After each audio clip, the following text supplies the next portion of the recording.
theory is a structural set of statements used to explain or predict a set of facts or concepts. A moral theory then explains why a certain action is wrong or why they ought to act in a certain way. In short, a theory on how we determine right or wrong conduct. Moral theories provides the framework upon which we think and discuss in a reasoned way and evaluate specific moral issues. When evaluating the merits of some decisions regarding a case, we will always, or at least ought to always, find ourselves how right or wrong is determined in general. Our principles of right and wrong form a framework for the way we live our life. Ethical systems have a number of characteristics. First, they are the source of moral beliefs. Second, they are underlying premises from which you make judgment. And third, they are beyond argument. Ethical systems are systems referred to as moral theories or moral philosophies. These systems are defined as the systematic ordering of moral principles. To be accepted as an ethical system, the system of principle must be internally consistent, be consistent with generally held beliefs, and possess a type of moral common sense. Characteristics of ethical system. Prescriptive. Certain behavior is demanded or prescribed. They are not just abstract principles of good and bad, but have substantial impact on what we do. Logically impartial or universal. Moral considerations arising from ethical systems are not relative. The rule applies in all cases and for everyone. Not self-serving. They are directed towards others. What is good for everyone, not just the individual. Authoritative. They are not ordinarily subject to debate. Once an ethical framework has been developed, it is usually beyond question. Deontological and theological ethical system. Deontological ethical system. It is concerned solely with the inherent nature of the act being judged. If an act or intent is inherently good coming from a good will, it is still considered good act even if it results in bad consequences. Theological ethical system. It judges the consequences can be defined as good under a theological system. The saying the end justifies the means is a theological statement. Hi everyone, what we are going to discuss is about Kantian theory or Kantian ethics. What is Kantian theory all about? Kantian theory refers to a deontological ethical theory developed by German philosopher Immanuel Kant.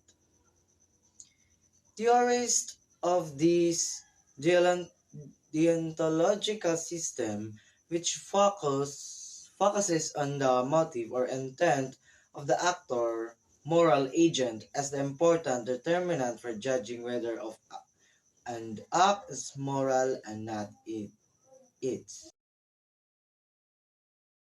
Kant believed that moral comes doing one's duty, and according to him, arises from the fact that humans, as rational beings, impose thus laws or strictures of behavior upon themselves. The following constitute the principle of Kant's ethical teaching. Number 1. Act only maxim. Maxims the verbal expression of a moral agent's reason for action. Number 2. Acts in such a way that you always treat humanity. Acts of kindness are never simply means but always at the same times as an end. Even otherwise, moral actions such as giving to charity would be considered immoral if done for self-aggrandizement. Number 3. Acts as if you were a lawmaking member of a kingdom of ants. These principles as directs that individuals' action should contribute to and be consistent with universal law. If one is compelled to do a good act, the compulsion removes the moral nature of the act. A good day to everyone. My name is Alicia Lian, CEO Coco, and I am the person who's going to tackle about utilitarianism. So let us begin with the contents of my report. Part 1, what is utilitarianism? Part 2, two forms of utilitarianism which are act utilitarianism, and part 3, the rule utilitarianism, and part 4, the end of our report. So let us proceed with part 1. What is utilitarianism? So, utilitarianism is a theological, ethical system. What is good is determined by the consequences of the action. Jeremy Bentham, a major proponent of utilitarianism, believed that the morality of an action should be determined by how much it contributed to the good of the majority. According to him, human nature seeks to maximize pleasure and avoid pain, and a moral system must be consistent with this natural effect. So utilitarianism is a family of normative ethical theories that prescribe actions that maximize happiness and well-being for all affected individuals. Although different varieties of utilitarianism admit different characterization, the basic idea behind all of them is, in some sense, to maximize utility, which is often defined in terms of well-being or related concepts. So in short, utilitarianism was made for us people because, according to Bentham, human nature seeks to maximize pleasure and avoid pain. And if we always seek pleasure and there are no rules, there are no boundaries, ethical theories that they have made, then we will just be like animals seeking pleasure. So next we have is part 2, two forms of utilitarianism, act utilitarianism.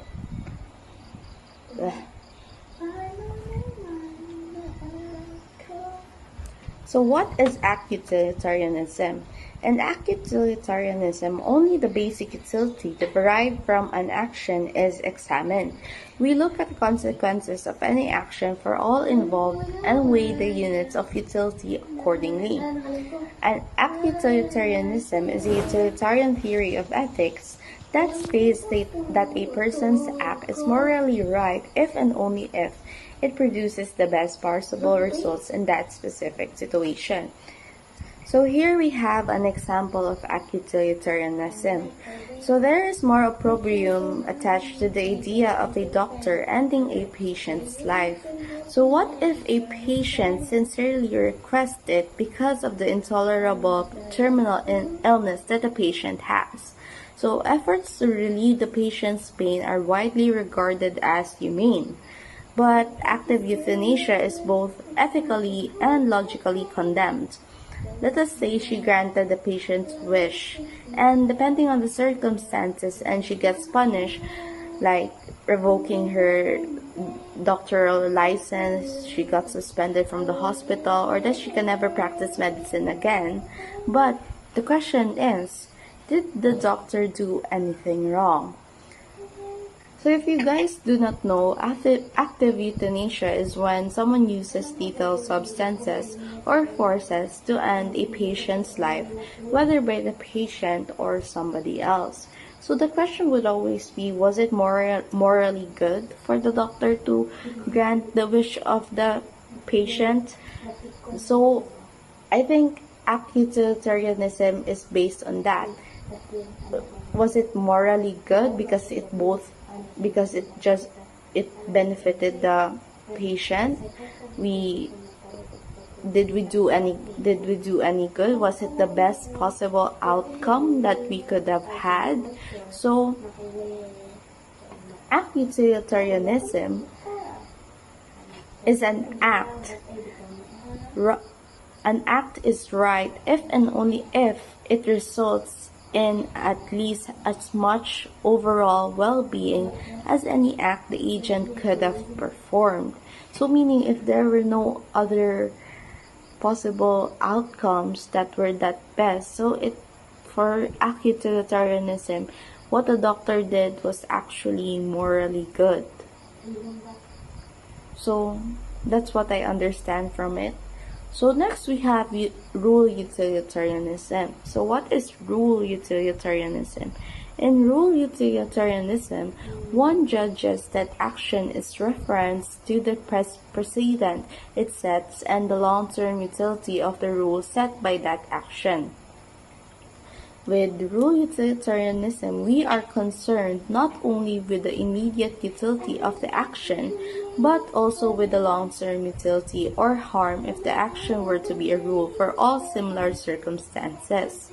So rule utilitarianism is a form of utilitarianism that says an action is right as it conforms to a rule that leads to the greatest good, or that the rightness or wrongness of a particular action is a function of the correctness of the rule of which it is an instance.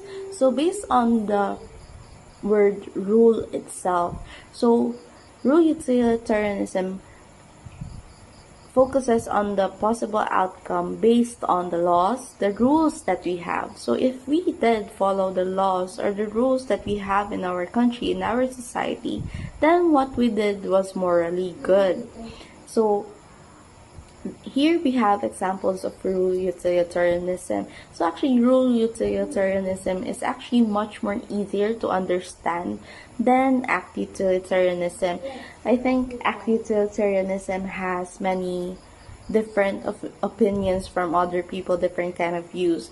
At least in rule utilitarianism, we all follow one rules, we all follow one law. So here are examples of rule utilitarianism. So telling a lie to your spouse, family, or friend prescribes that it is a rule always wrong to lie because lies tend to have detrimental consequences. So that is rule utilitarianism. We also have one, road rules are an example of rule utilitarianism. While it is true that sometimes a person can drive safely, even when not following a marked speed limit, it is preferable for all people to follow a standard set of road rules regardless of individual scenarios. So another example of rule utilitarianism is driving and not drinking alcohol when you are driving. So that is a rule, and that people follow that rule, and then the outcome will be morally good. So I hope you learned something from my report. Again, a good day to everyone. Thank you for listening. Everybody, welcome to my video. So as part of this group, I am here to report about religious ethics. So to emphasize furthermore about religious ethics, we have this knowledge about what really ethics is and what is religion. So there's here in this topic, there's a bit combination of what truly this topic really means. So I'm going to explain it to you further, a bit of reporting and also a little bit also of explanation. Okay, so as you can see here, that religious ethics are the moral principles that guide religions, and that set up the standards for what is and what isn't acceptable behavior. So particularly there are the same moral destinations of ethics and also for religion. The standard for what is and isn't acceptable behavior, the acceptable behavior. So surprisingly, familiar from one religion to the next, these fundamental principles flow from the core beliefs and ancient wisdom of religion, as well as its teachers and traditions. So talking about furthermore about ethics, so probably the most frequently used source of individual ethics is religion. So particularly it's something like that we should give some moral aspect to ourselves based on what based based on our religion. Like it says, for example, it says there in the Bible that you should never do that, you should never do that. So it comes to your mind that particular thing is truly, it's actually really bad. So that it is. So the authority of religious ethics stems from a willful and rational God. See, so they do this for the sake of, like, for the faith particular to the particular God that we're praising. So for believers, the authority of God's will is beyond question. That is right. And there is no need for further examination because of God's perfection. Okay? So there are four conductions here of what truly other explanations of religious ethics. So religious ethics, of course, provides a basis for ethics because they offer an explanation of how to live a good life and address other philosophical issues such as what is reality. So basis here, there are some other people that they think that there is a not a linear articulation, but the parallel movement of religion and ethics. But that is not the case here in my topic. I'm going to discuss here that the religion and ethics has this, let's say that there is one main point to know about particular moral perceptions or ethics. Okay. So a religion must have a willful and rational God for a good figure before there can be judgment of right and wrong, and that is true. It is also thus providing a basis for an ethical system. So basically, when you're talking about here, of course, you know that religion has, if you have religion, so you must have, let's say, a God that you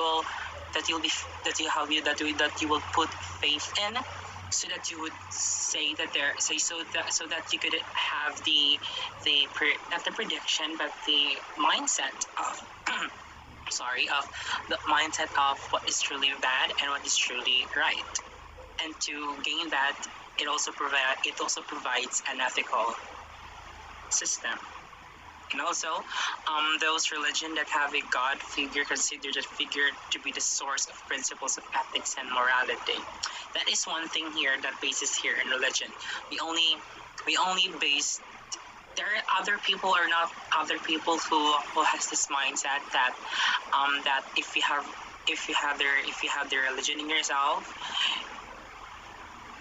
Particularly, you can literally get the source there of you can literally get the source there of the principles and the ethics and the morality, the good and the bad, through the religion that you are obtaining to yourself, or the religion that you are having, or the faith that you are having. If you don't have religion, maybe there is some aspect that you don't know truly what is the right and wrong, and I don't believe to that kind of principle. Even though if you don't have religion, even though you have religion, you have the ethics. You have the ethics and the morality, because when you grow up, when you do the stages of life, the stages of you as an infant to an old person, you can literally possess the true meaning of ethics. That even though you don't know what ethic even though you don't know what really ethic means, you did really use it. You did really obtain it to yourself. You really did something about it, and you'll truly you did it. You know what I mean? So particularly you did made that particular movement, even though you don't know that it is actually ethics. Okay. So other explanations here that a fundamental question discussed by philosophers and religious scholars is whether God commands us not to commit an act because it is inherently wrong. Like for example, right? So one example here is thou shalt not kill. So this is according in the Bible, I think in the book of Exodus in the Bible. So there are some commandments there that thou shalt not kill, thou shalt not covet adultery, something like that. There is a lot of, not just the 10 commandments that is there in the Bible. There is a lot of commands there, not just in the Ten Commandments. Because if you're going to read the Bible, the whole books inside the Bible, there is a lot of commands there. Not just commands, there is a lot of, let's say, there's a lot of moral discussions, moral ethics there, and that is really true. Or whether an act acquires its badness or goodness solely from God's definition of it. This is a thorny issue that continues to be debated. Yes, because some would say that maybe you should not follow because what is really said in the Bible, because that's not true in my perspective, and that is not also true to your perspective. So there's some like certain causes of debates and like some questions there. It is truly like that. And also another issue is how to determine God's will. Some believe that God is inviolable, and that positions on moral questions are absolute. And this is a legalist position. Others believe that God's will varies according to time and place, a situation's position. Right? So religious ethics, according to this position, situational factors that are important in determining the rightness of the particular action. Something may be right or wrong, and depending on these circumstances. Okay? So, for instance, lying may be wrong unless it is to protect an innocent, or stealing may be wrong unless it is to protest justice and to help the unfortunate. See, there is some really like instances. I forgot what's the term here in our subject, but there is something type of, I think I don't know if it's dilemma, but something that particularly it's truly like that. To that example. So some would say that it is impossible to have a priority knowledge of God's will, because that would put us above God's law. We ourselves cannot be all-knowing thus of any situation. If we are prepared to receive God's divine commands, we can know them through faith and conscience, and that is truly right. Because I believe though all of us have consciences ourselves. So through that conscience, we can truly know what is really wrong and what is really right. Because without that conscience, we cannot deliver the morality or the ethics of that particular thing that we are having. And also, so to end this discussion, religious ethics are the moral principles that guide religious and that set the standards for what is and what isn't acceptable behavior. So we can literally agree to that.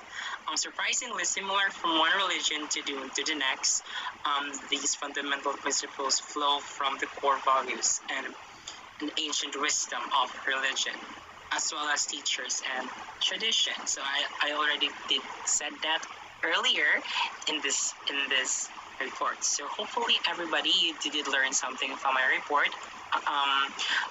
which is the religious ethics. So thank you.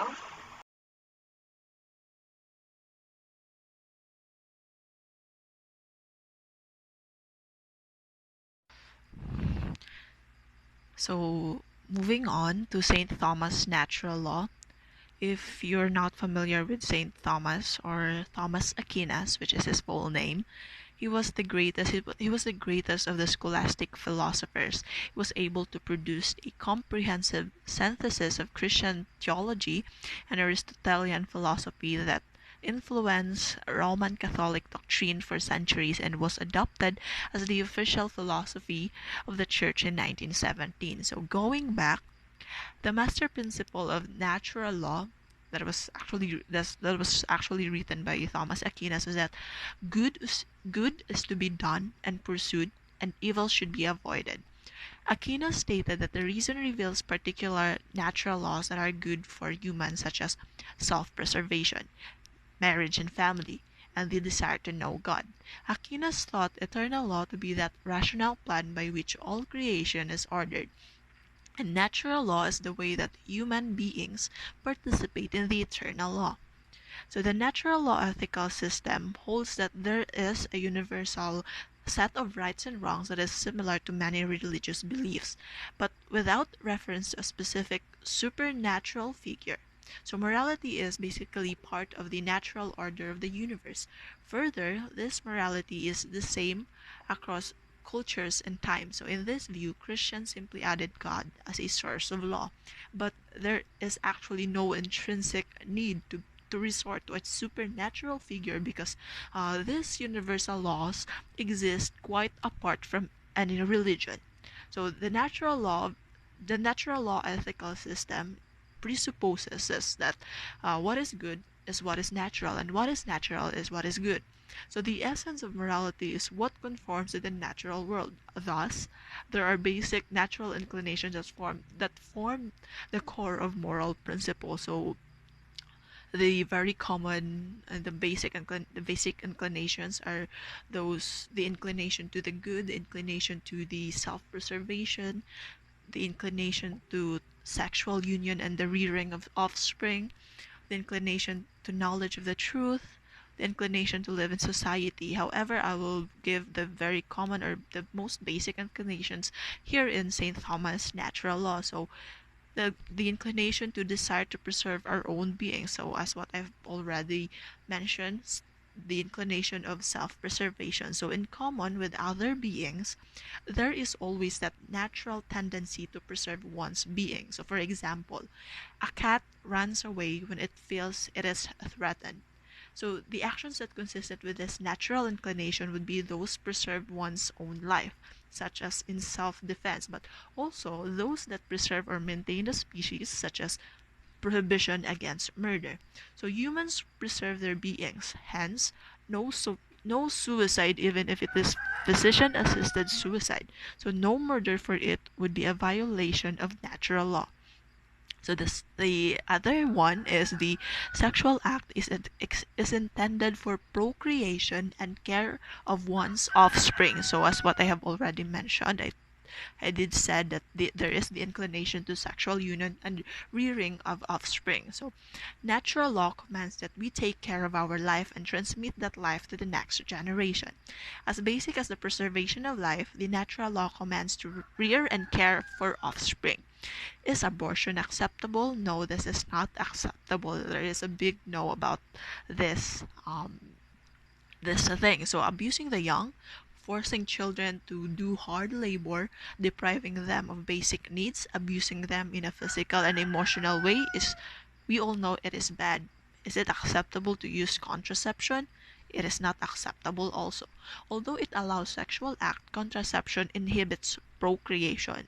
So any form of sexual act that could not lead to offspring must be considered deviant, homosexuality, and things like that. So for instance, we have an inclination to do good. So another one, oh my god, I mean, for the other inclination that I have mentioned, I also mentioned, right, the inclination to the good. So we have an inclination to do good according to the nature of our reason. So there are two main reasons why we are inclined to do good. So we know, so first one is that we know the truth about God. So this is a view of epistemic concern. So the pursuit of knowledge or understanding of the universe might also be recognized as a natural inclination of humans. Thus, actions that conform to this natural inclination are moral. St. Thomas distinguished natural law from God's law and placed reason at the epicenter of the natural law system. Man shall shun ignorance. We know we pursue the truth, worship a creator. So that's what they're holding on. So the second one is it's more on a social concern. The other one is the epistemic concern, right? And this one is more on a social concern. So to live in a society, so social concern. So humans are social animals. Thus, sociability is a natural inclination that leads to altruism and generosity. So we avoid offending those people with whom one will lives. We know we live in a relation to others. So that's why. So these are natural and this is moral. So that would be all. Thank you. Hello, and we're gonna tackle virtue ethics. What is virtue ethics?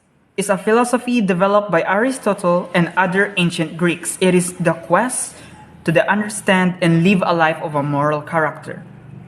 Point 1.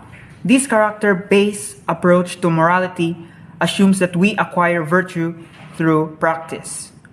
Now, by practicing being honest, brave, just, generous, and so on, a person develops an honorable and moral character. According to Aristotle, by honing virtuous habits, people will likely make the right choice when faced with ethical challenges. Ethicists Mark White and Arp refer to the film The Dark Knight, where Batman has the opportunity to kill the Joker. Utilitarians White and Arp suggest would endorse killing the Joker by taking this one life. Batman could save multitudes. Deontologists, on the other hand, would reject killing the object simply because it's wrong to kill. But a virtue ethicist would highlight the character of the person who kills the Joker. Does Batman want to be kind of person who takes his enemies' lives? No, in fact, he doesn't. So, virtue ethics helps us understand what it means to be a virtuous human being.